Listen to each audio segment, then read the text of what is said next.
Happy holidays everybody, and welcome to a special presentation here at Finnish Retro Game Comparison Block TV YouTube channel.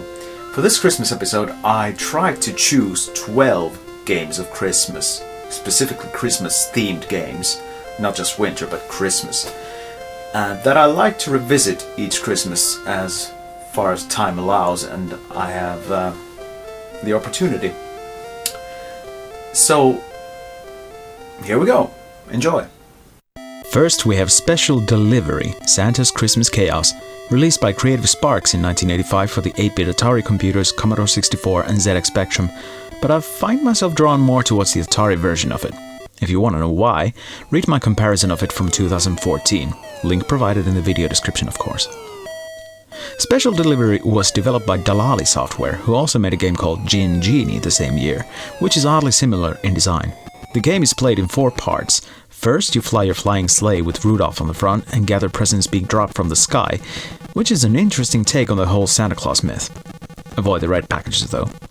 After reaching your quota of presents, you need to land on a flat rooftop of any given house and enter the house through the tall chimney passage with 3 ladders in it, while avoiding getting hit by rising flames. Once inside, you need to drop the presents by the Christmas tree, grab the key to the front door and make your escape. The 4th part is an alternative to the segment where you enter the house, in which you need to drop presents down the chimneys of smaller houses while in flight. It's good fun with enough of variety and seeming randomness to make it one of the most replayable Christmas games of all time. Second, we have Santa's Revenge, written by Steve Williamson and published in New Atari User magazine in 1990, so it's kind of obviously an Atari exclusive.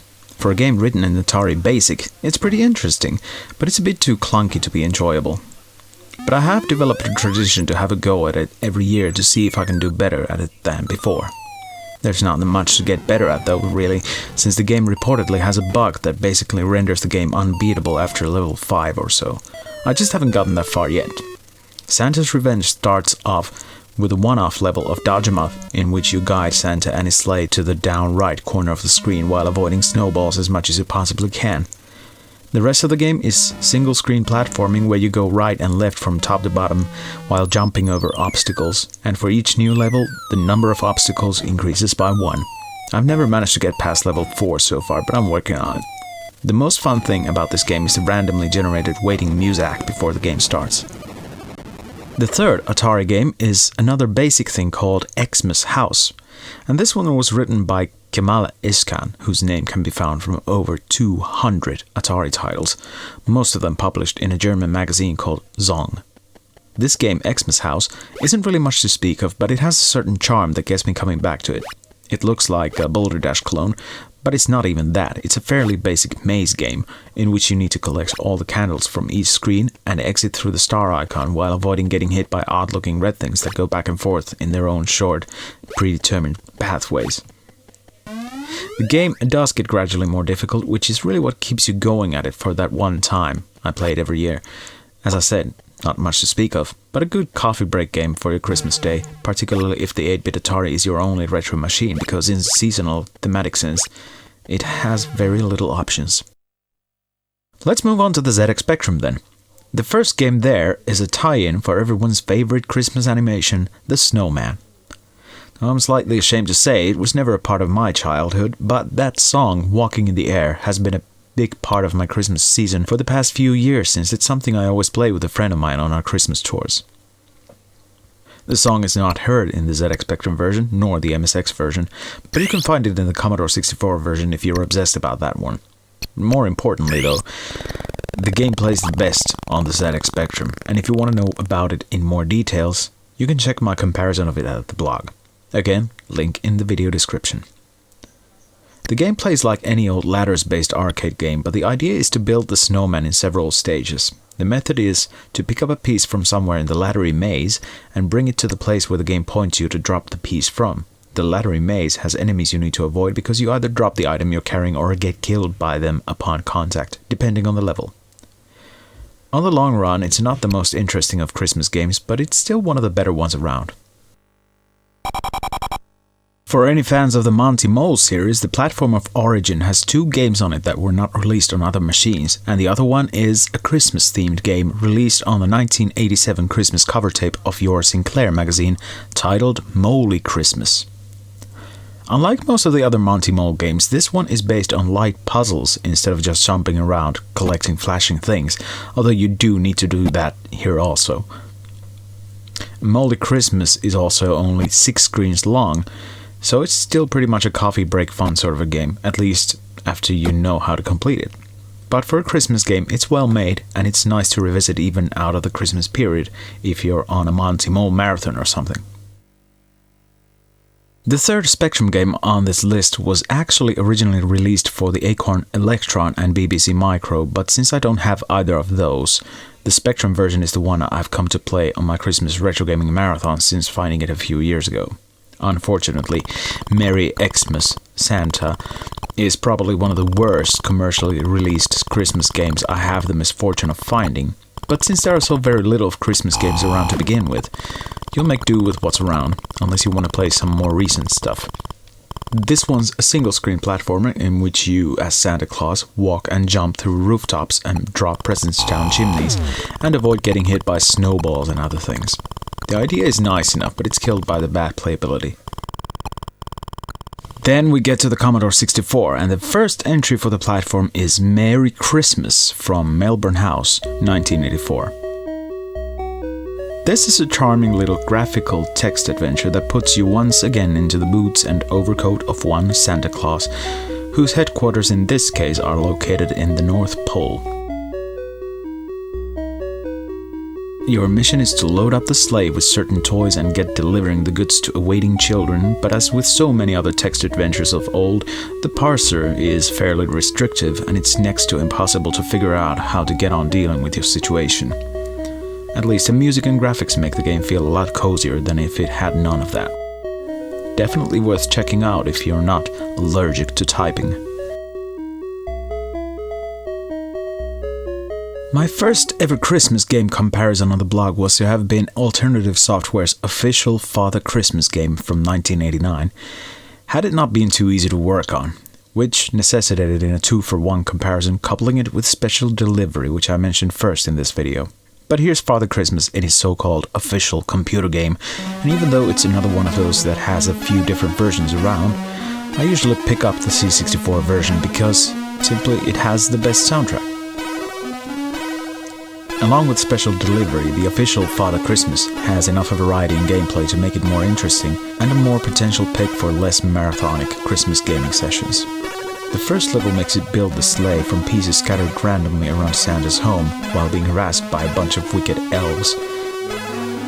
The second level makes you select a bunch of presents which you then need to catch from a torrent of falling objects. And the final level makes you fly all over the world, dropping presents down select houses' chimneys. The C64 version also beats the other 2 versions by having Finland as an additional 5th section to the usual 4 sections. It's an annoying game, but a necessary Christmas game since it's the official Father Christmas game. Just so you know, I asked him about it once and he didn't know anything about it.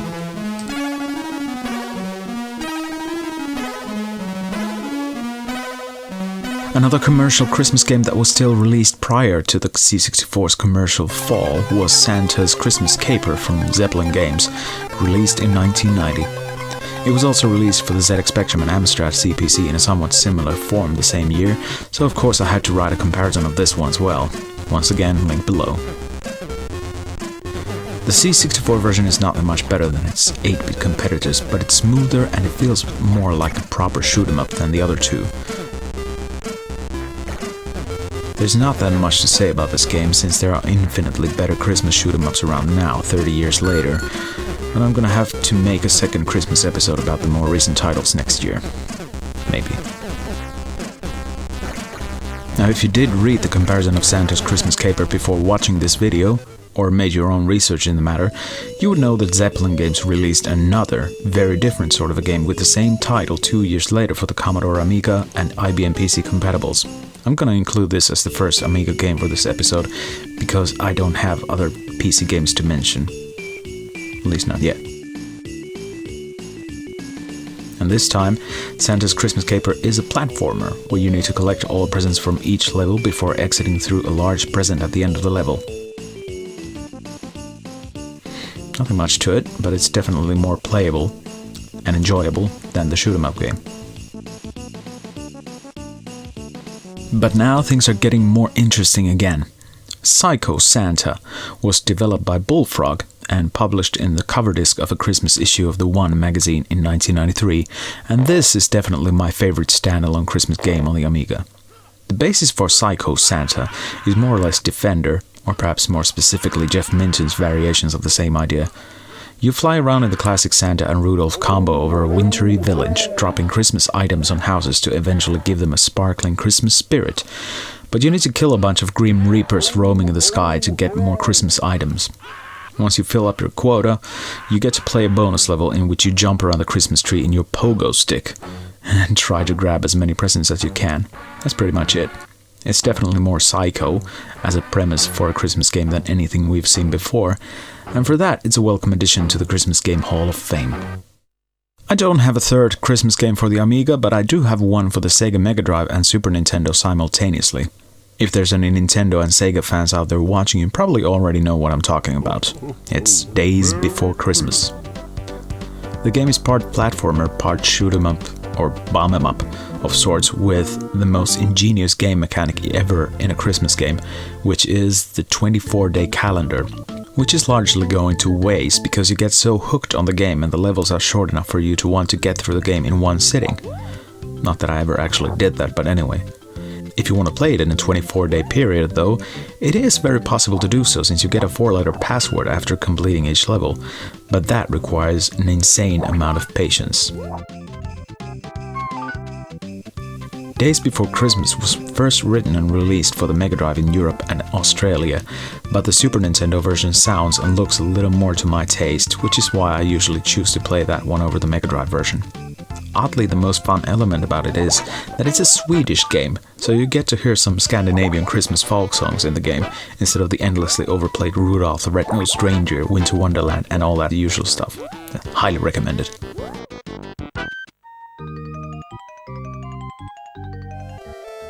And there you have it, 12 games of Christmas. Maybe next Christmas I'll take a look at some more modern games for retro platforms, but who knows. See you next year. Thanks for watching.